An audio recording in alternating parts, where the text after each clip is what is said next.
Hello, ladies and gentlemen, boys and girls, wrestling fans of all ages. This is Ron Ray, your boy with a cornbread accent. Welcome you to this edition of Classic Wrestling Reminiscing. Yes, these little episodes are a little few and far between, but gosh, I just enjoy reminiscing about good old events like this one.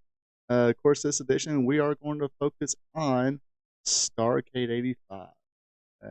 Was the original. They used to call this the granddaddy of them all. As far as big events, probably the first big Thanksgiving tradition before Survivor Series.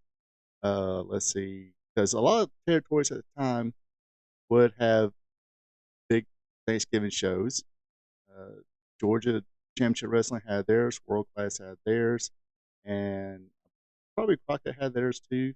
The Mid Atlantic territory, and just a lot of territories did at the time.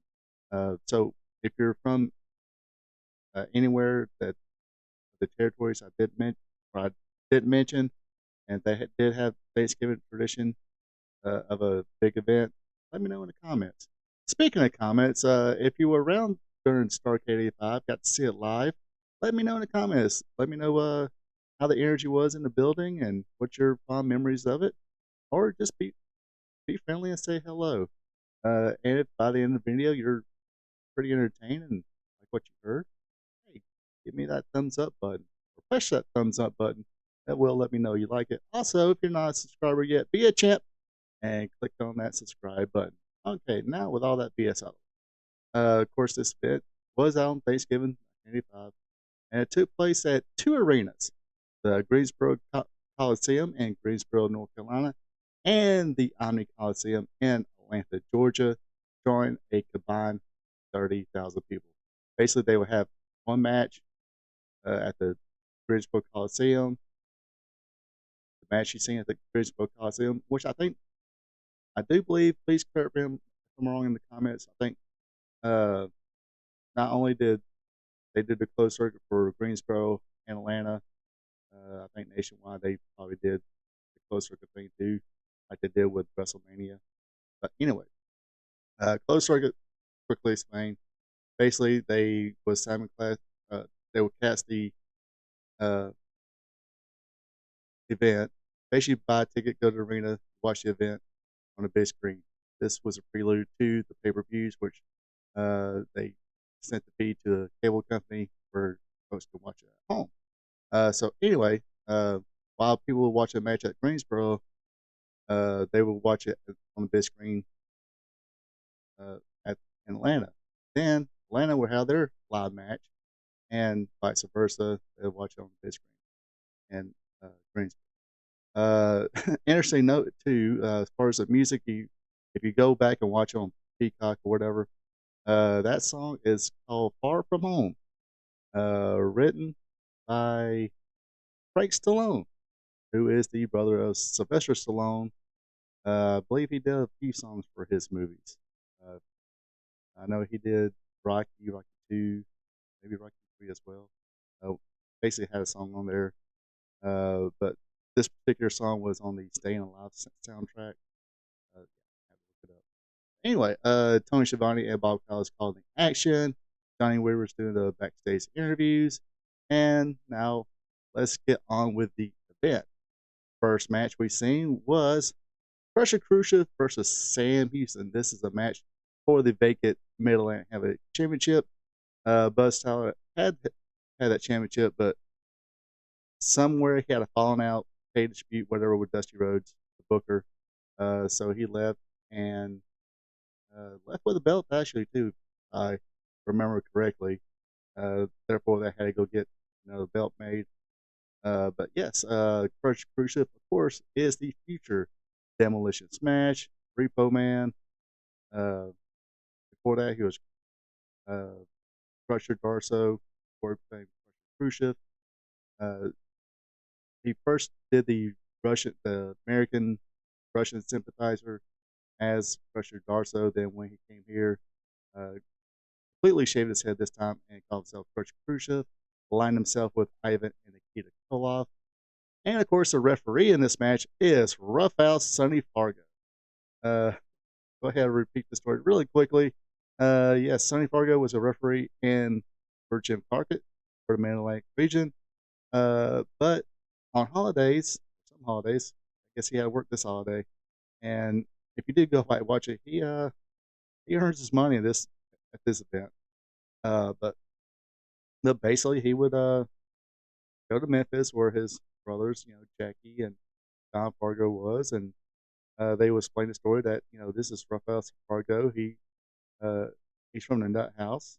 He's crazy, and but during the Christmas they let him out, and when he comes in, he has a match and does all kinds of silly stuff like biting the heels, stealing hot dogs, throwing popcorn at the heels, and squirting them with mustard, coats, and all that stuff. So, brief history right there of Sonny Fargo. Uh, Basically, this match was a speed versus power match. The young Sam Houston had the early advantage with his speed. They were feeling Sam Houston at this time. He probably been there probably almost a couple of years at this point, but now they're billing him as the protege of Magnum TA and Dusty Rhodes. But it didn't take long for the power of Crusher Khrushchev to come in. But Crusher had a little mistake. He decided to go on the top rope, and this is probably the first time a lot of people probably seen this. But Sam Houston is a tall kid. I think he was like 6'2", 6'3", maybe. Uh, but lean. Not a big muscle head. He was able to get up there for a drop kick on Barry Khrushchev, Crusher Khrushchev on the top rope. Sam eventually hit the Bulldog, which was his finish move, but only got a 2 count because Khrushchev's foot was on the rope.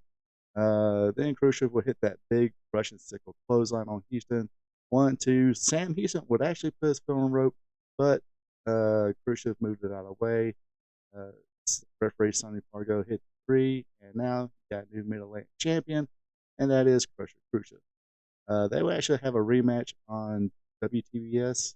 Uh, yeah, Probably a month or two after this, and Crusher Khrushchev will actually legitimately break his leg in the match, and Sam Houston wound up getting the championship in that rematch. So, uh, but yeah, so obviously I mentioned before he was a future Crusher Khrushchev, became Smash of Demolition because everybody recognized Moondog. Uh, yeah, which Moondog he was. They all looked the same, but Randy Colley.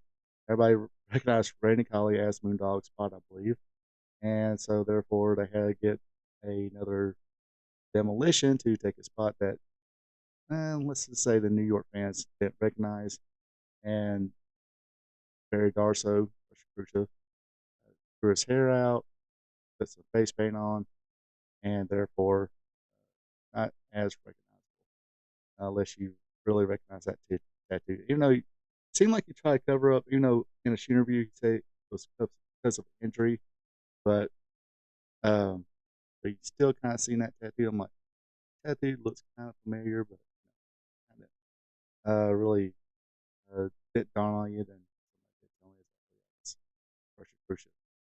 And no, I've never seen Bill 80 without the mask. And then when they're like, "Oh yeah, and Axe is the mask super," so worked out pretty good because didn't really know too many people recognize them out there with paint, and in Bill 80's case, didn't recognize them because he always wore a mask, or for the most part, wore a mask. All right. Next match we had a Mexican Death Match. Raging Bull Manny Fernandez went up against Abdullah the Butcher. Let's see. Of course, the rules of this match was the only way to win was to climb the pole and retrieve the sombrero. Believe it or not, Abdullah did attempt to go get that sombrero a couple times, but he attacked first, winds up busting Manny open with a fork and a hammer, uh, and very much of a holy crap moment here. Manny Fernandez was actually able to do a monkey flip on Abdul the Butcher and started using his cowboy boot to beat on Abby, causing him to get color. So you got both men here, no fake blood or anything. Both did the blade jobs.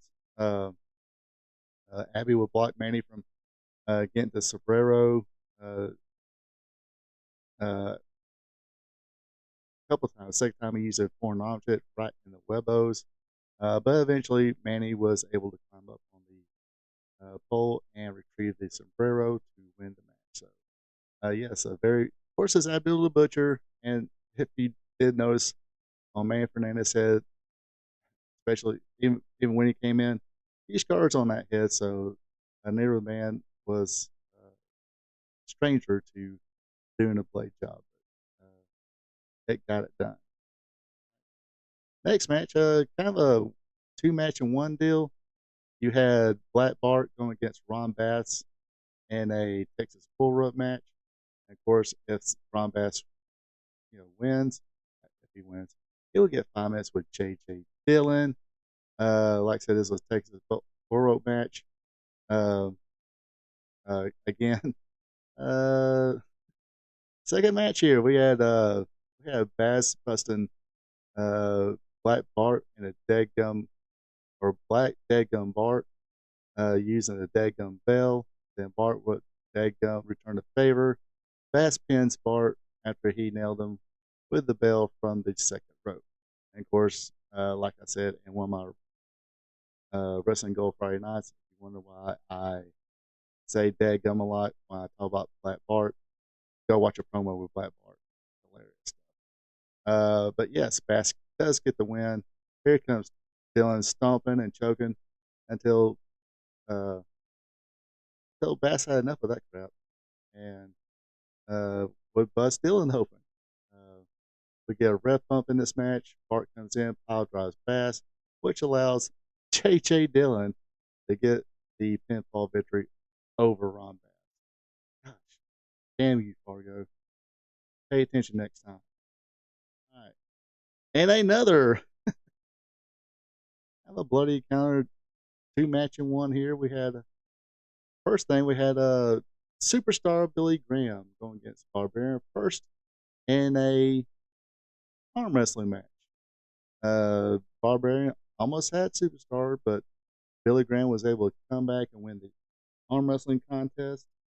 Then after that, they had a match. Barbarian kind of, having his way with the superstar here, the former WWF champion. Uh, Again, this match, we see some color from superstar Billy Graham. A lot of color in this whole event. Uh, so let's see, where was I going with this? But it wasn't like they were, using needles and stuff like that. But using cinnamon blocks. Yeah, you had a fork, you had a boot, but most of the time you had a good old right hand or a cage, what it's meant for. Or, when a manager kind of, slips a cherry in somehow. But more on that later. So anyway, Superstar gets a comeback. It's that applies a bear hug, but Paul Jones again gets involved, causing the Barbarian to get disqualified. So, um, dang, Barbarian here, he was Jack. Uh, Superstar getting back into Python shape, getting back into good old shape here. So, but I wouldn't necessarily call this a 5-star match. Uh, one thing I forget to probably one of the best looking flying headbutts in the world came from the Barbarian. I mean, that big dude down on top rope and his flute across the ring, but flying headbutt. It was definitely a thing of beauty. But he tried this match but missed. But and we already know. All right. Next up, we got a match for the National Heavyweight Championship. Of course, the National Championship was a championship that was used in Georgia Championship Wrestling because they were on the Superstation 17. Then Saturday happened. Actually, the spoiler, who was the champion at the time, wrestled for the WWF as the National Heavyweight Champion. But when Ole picked up Championship Wrestling from Georgia, they brought that belt back. Ted DiBiase held it. Maybe somebody can't remember the whole lineage, but at this match, Terry Taylor was the defending champion. And really, Terry Taylor, I know he doesn't get a whole lot of love from people. And of course, WWF with that Red Rooster crap, that didn't do him any favors. And of course, if you listen to uh, um, Bruce Pritchard, he'll defend it and say, "Oh, he should have just gravitated more. Maybe he could have, and whatever." But then you got Buddy Landell there, hell of a talent, hell of a heel. Even though he did call himself the Nature Boy, and did some of the same stuff as Ric Flair, but not totally a copycat. But I do believe this was the first match since the first match between Sam Houston and Crush Khrushchev that no one got color. So, but and of course this match, like I said, a good little back and forth match. Landell would ram Taylor into the ref. Taylor paid it back by causing Landell to collide with J.J. Dillon. But again, Taylor wound up hitting the ref again. Terry Taylor at this time was using the superplex for a finishing maneuver, not the 5-arm. He had Landell set up for that, but Dillon trips Taylor up, causing Landell to fall on top. 1, 2, 3. And also, it helped when J.J. Dillon held Taylor's foot, so he was not able to carry out. So your winner and new National Heavyweight Champion was Buddy Landell. And I think the story is correct. This win was supposed to pretty much be the beginning of a major push for Buddy Landell. He was actually supposed, because there's a couple people kind of say, yeah, this is what's supposed to happen. I think Baby Dolls won, and of course Buddy Landell. He was actually supposed to win the world title from Ric Flair, but Landell, when the TV, they wanted to do the TV in Atlanta.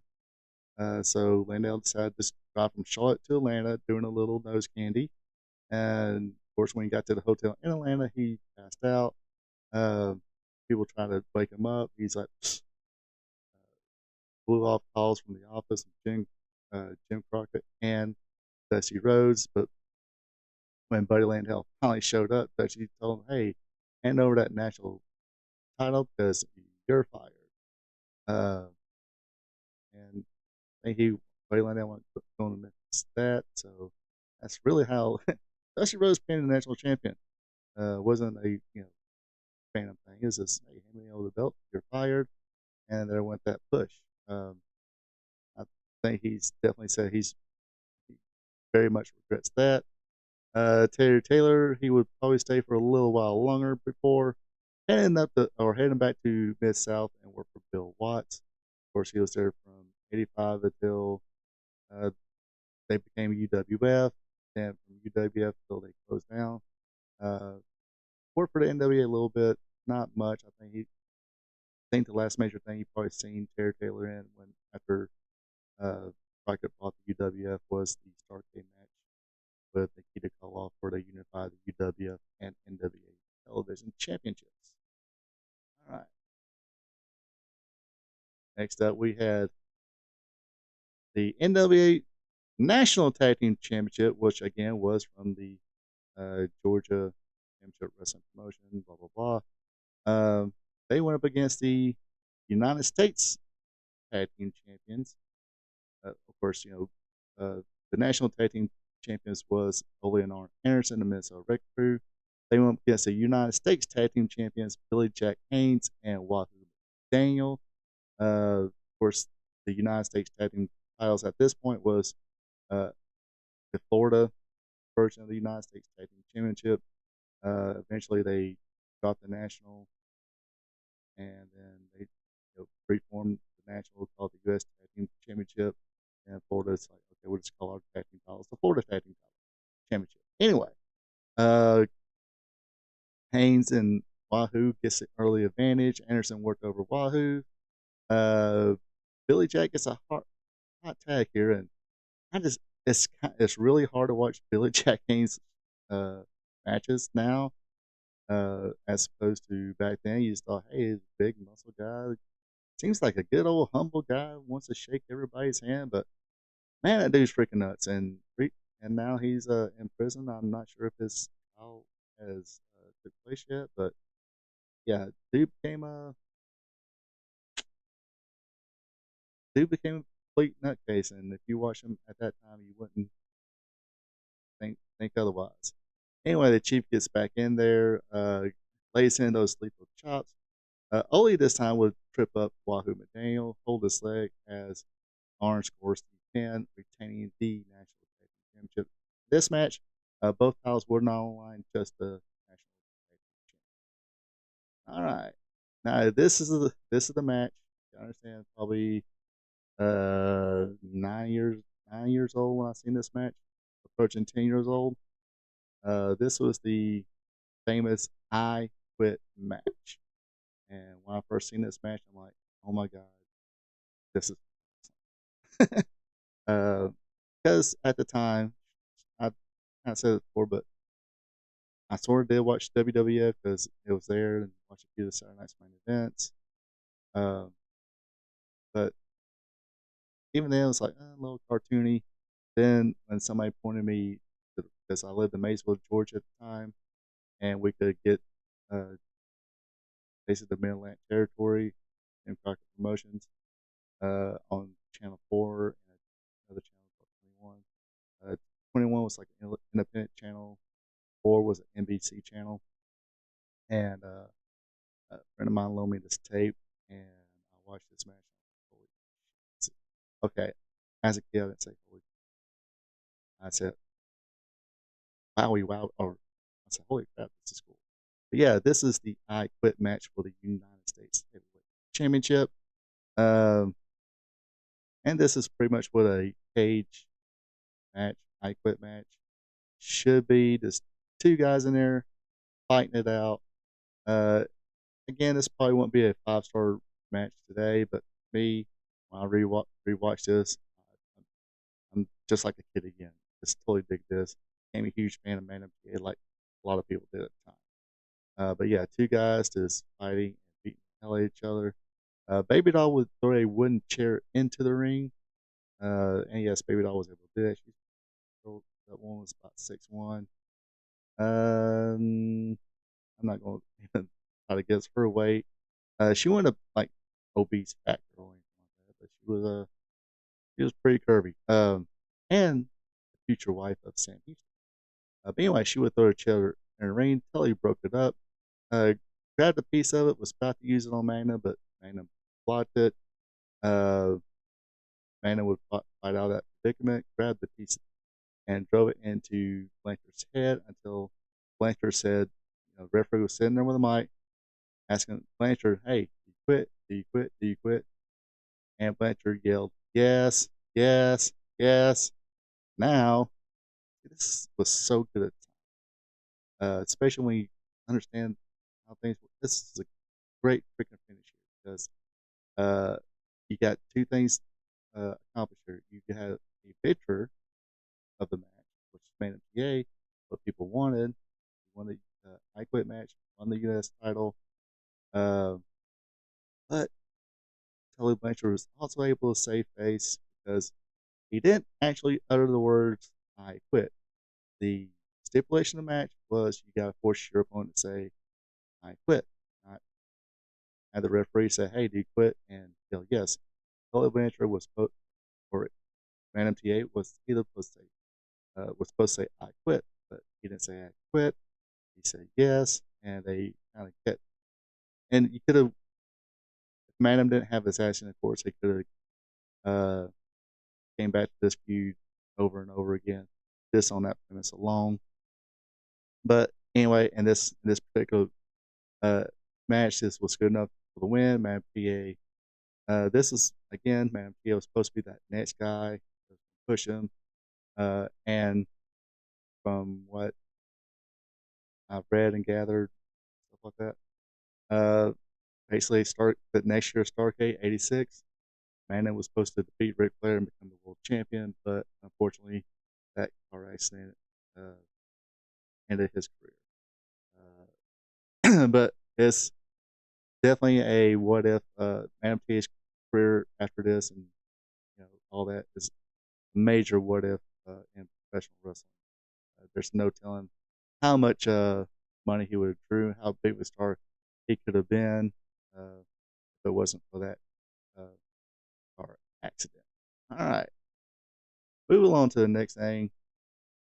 Even though he was kind of a comedy wrestler, you gotta dig, especially at this time, the Boogie Woogie Man Jimmy Valiant. This match, he teamed up with Miss Atlanta Lively with Big Mama in their corner, and they went up against the Midnight Express, Bobby Eaton, Dennis Condrey, with Jim Cornette, of course, in their corner. And of course, this is Miss Atlanta Lively was Ron Garvin in drag.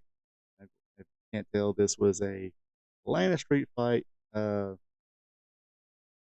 taking place in Atlanta. Of course, not sure how many street fights people would do in tuxedos, but hey, it fit their gimmick and all did well.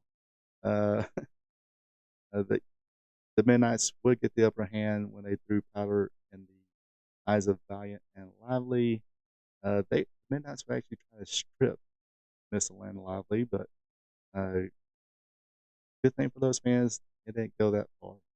Be a bunch of if you couldn't tell if it's Ron Garvin, be a lot of confused people. Anyway, Bobby was coming off the top rope, but Lively hit him with an uppercut, like almost that right hand that Ron Garvin used, and scored a pinfall from that. But they would, Jim Cornette came in and they would actually strip him down. Again, this was comedy stuff at the time, wearing the heart bloomers or boxers at the time, boxers at the time, and but yeah, uh, again,